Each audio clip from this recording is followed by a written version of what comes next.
چند روز پیش یه خانومی بهم پیام داد که از وقتی تو ویدئوی آشپزی میذاری شوهرم بهم گیر داده که تو چرا انقدر شیک آشپزی نمی‌کنی.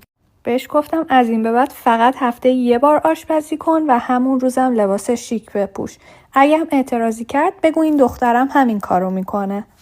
اون وقته که قدر تو بدونه که هر روز براش آشپزی میکنی.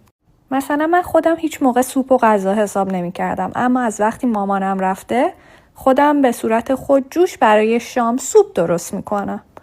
امروز هم سوپ گوجه رو خواستم امتحان کنم که خیلی تو تیک تاک دیده بودمش. گوجه و فلفل دلمه‌ای و پیاز و نمک فلفل و این چیزا رو با هم دیگه میذارین توی فر، وقتی پخت میکسش میکنی و رب و شیرم میریزین و اینجوری میشه.